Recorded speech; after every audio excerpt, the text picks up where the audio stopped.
एका सहीची किंमत किती असू शकते? हजार, लाख की कोटी? बीडमध्ये तर एका सहीनं थेट 73 कोटी रुपये गिळल्याचा आरोप झालाय. आणि धक्कादायक बाब म्हणजे ज्या जिल्हाधिकाऱ्यांची सही वापरली गेली ते त्या खुर्चीवर तेव्हा अस्तित्वातच नव्हते. हो, ही कथा आहे बीडमधल्या त्या भूसंपादन घोटाळ्याची ज्याने संपूर्ण महाराष्ट्र हादरून गेलाय. आणि आता या प्रकरणात तत्कालीन जिल्हाधिकारी अविनाश पाठक यांना लातूरमधून अटक करण्यात आली आहे. हा घोटाळा नेमका झाला तरी कसा? कोण होते या खेळामागचे चेहरे? आणि 68 कोटींचा मोबदला अचानक 310 कोटींवर कसा पोहोचला? चला संपूर्ण गोष्ट समजून घेऊया या व्हिडिओच्या माध्यमातून. नमस्कार, मी अनुजा आणि तुम्ही पाहताय कार्यारंभ. बीड जिल्ह्यातून धुळे सोलापूर, जामखेड अहमदपूर, पाथर्डी परळी, पैठण पंढरपूर, शेगाव पंढरपूर, कल्याण विशाखापट्टणम, सुरत चेन्नई हे राष्ट्रीय महामार्ग गेलेत. आणि आता नव्यानं शक्तीपीठ हा देखील महामार्ग जातोय. हे रस्ते मार्ग आणि नगर बीड परळी या रेल्वे मार्गासाठी भूसंपादन करण्यात आले. त्या बदल्यात शेतकऱ्यांना मोबदला द्यायचा होता तो त्यांना दिला. मात्र काही खातेदारांना शासनाचा हा मोबदला मान्य नसतो. असे खातेदार नियमानुसार जिल्हाधिकाऱ्यांकडे वाढीव मावेजासाठी अर्ज करतात. त्यावर जिल्हाधिकारी खातेदार शेतकऱ्यांचं म्हणणं ऐकून सुनावणी करतात. त्यानंतर वाढीव मावेजाचे आदेश निघतात. पण बीडमध्ये इथंच खरा खेळ झाला. अविनाश पाठक हे 22 एप्रिल 2025 रोजी जिल्हाधिकारी पदावरून बदली होऊन गेले. नवीन जिल्हाधिकारी म्हणून विवेक जॉन्सन रुजूही झाले. पण 6 महिने उलटल्यानंतर अचानक जुन्या तारखांचे आदेश बाहेर पडू लागले. तारखा होत्या 1 मार्च ते 17 एप्रिल 2025 मधल्या. आदेशांवर नाव होतं अविनाश पाठक, त्यावर सहीही त्यांचीच. पण प्राथमिक तपासात समोर आलं की हे आदेशच बनावट होते. 154 प्रकरणांमध्ये मूळ मोबदला होता 68 कोटी रुपये.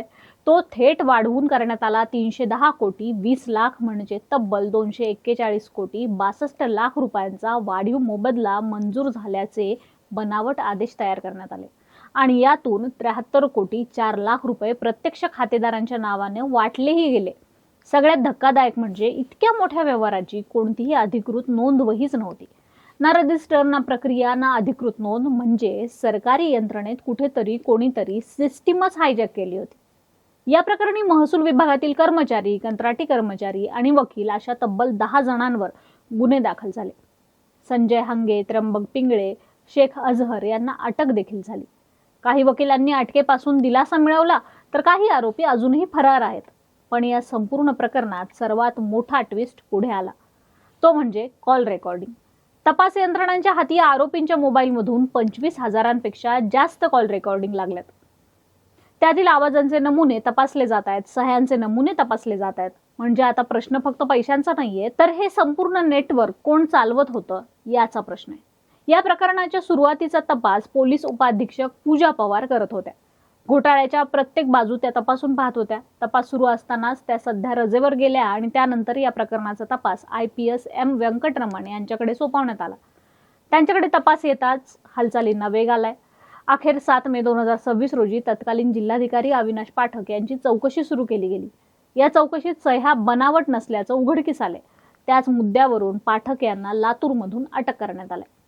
अटकेसंदर्भात बोलताना बीडचे अप्पर पोलीस अधीक्षक सचिन पांडकर म्हणाले, भूसंपादन मावेजा घोटाळा प्रकरणात 10 आरोपी निष्पन्न झाले. त्यातील 3 आरोपींचे दोषारोप पत्र न्यायालयात दाखल आहे. आरोपींचे मोबाईल रेकॉर्डिंग, हस्ताक्षर तज्ज्ञांचा अहवाल व इतर तांत्रिक तपास या पुराव्यांच्या आधारे तत्कालीन जिल्हाधिकारी अविनाश पाठक यांना ताब्यात घेण्यात आले असून पुढील तपास बीड पोलीस करत असल्याचं पांडकर यांनी सांगितलंय.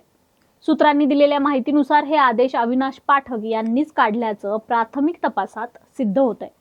विशेष म्हणजे जेव्हा ते बीड जिल्हाधिकारी पदावर नव्हते तेव्हा देखील ते बीड जिल्हाधिकारी म्हणून विविध आदेशावर सह्या करत असल्याचं स्पष्टपणे दिसून येत आहे.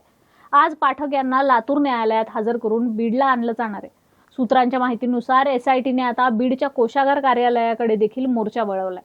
कारण इतका मोठा निधी वितरित झाला, मग तो सरकारी नियम डावलून कसा गेला, कोणी मंजुरी दिली, कोणी डोळेझाक केली, अशा सगळ्याच बाजू तपासात पुढे येतील. अविनाश पाठक यांनी बीडमध्ये जवळपास 15 वर्ष सेवा केली आहे. कारण बीडमध्ये त्यांनी तहसीलदार, जिल्हा पुरवठा अधिकारी, उपजिल्हाधिकारी, निवासी उपजिल्हाधिकारी, अप्पर जिल्हाधिकारी, जिल्हा परिषदेचे मुख्य कार्यकारी अधिकारी आणि बीडचे जिल्हाधिकारी ही पदं भूषवली आहेत. त्यामुळे त्यांचं बीड जिल्ह्यावर इतकं प्रेम का होतं हे या प्रकरणातून दिसतंय. पाठक यांचा बीड जिल्ह्यातील कारभार नेहमीच ताटाखालचं मांजर म्हणून राहिलेला आहे. एकेकाळी जिल्ह्याचा सर्वोच्च प्रशासकीय अधिकारी असलेला व्यक्ती आज स्वतः कोर्टाच्या दारात उभा आहे. म्हणूनच कर्मा रिटर्न्स नेमका काय असतो हेच पाठक यांच्या रूपाने आज जिल्हा अनुभवतोय. पण अजूनही अनेक प्रश्न अनुत्तरित आहेत. ही फक्त बनावट सह्यांची केस आहे की यामागे आणखी मोठे मास्टर माइंड्स आहेत? 73 कोटींचा हा खेळ नेमका कुणासाठी खेळला गेला? आणि सर्वात महत्त्वाचं म्हणजे जर हा घोटाळा उघड झाला नसता तर शासनाचे आणखी 243 कोटी रुपये कोणाच्या खिशात गेले असते? बीडच्या या घोटाळ्याची चौकशी आता जशी जशी पुढे सरकतीये तसं तसं अनेक धक्कादायक चेहरे समोर येण्याची शक्यता व्यक्त केली जाते. आणि म्हणूनच हा फक्त एक घोटाळा नाही तर संपूर्ण प्रशासनाला हादरवून टाकणारी सिस्टीमची स्टोरी आहे. पाठक यांनी ज्या ज्या पदावर बीडमध्ये काम केलं त्या सगळ्याच कामांची चौकशी झाली तर त्यांनी इथल्या राजकारण्यांना हाताशी धरून किमान 20,000 कोटी रुपयांचा घोटाळा केल्याचं तपासात पुढे येईल. बाकी तुमची मतं आम्हाला कमेंट करून नक्की सांगा. कार्यारंभवर नवे असाल तर सबस्क्राईब करायला विसरू नका. व्हिडिओला लाईक करा, शेअर करा आणि कार्यारंभ डिजिटल या आमच्या फेसबुक आणि इन्स्टा पेजला फॉलो करा. धन्यवाद.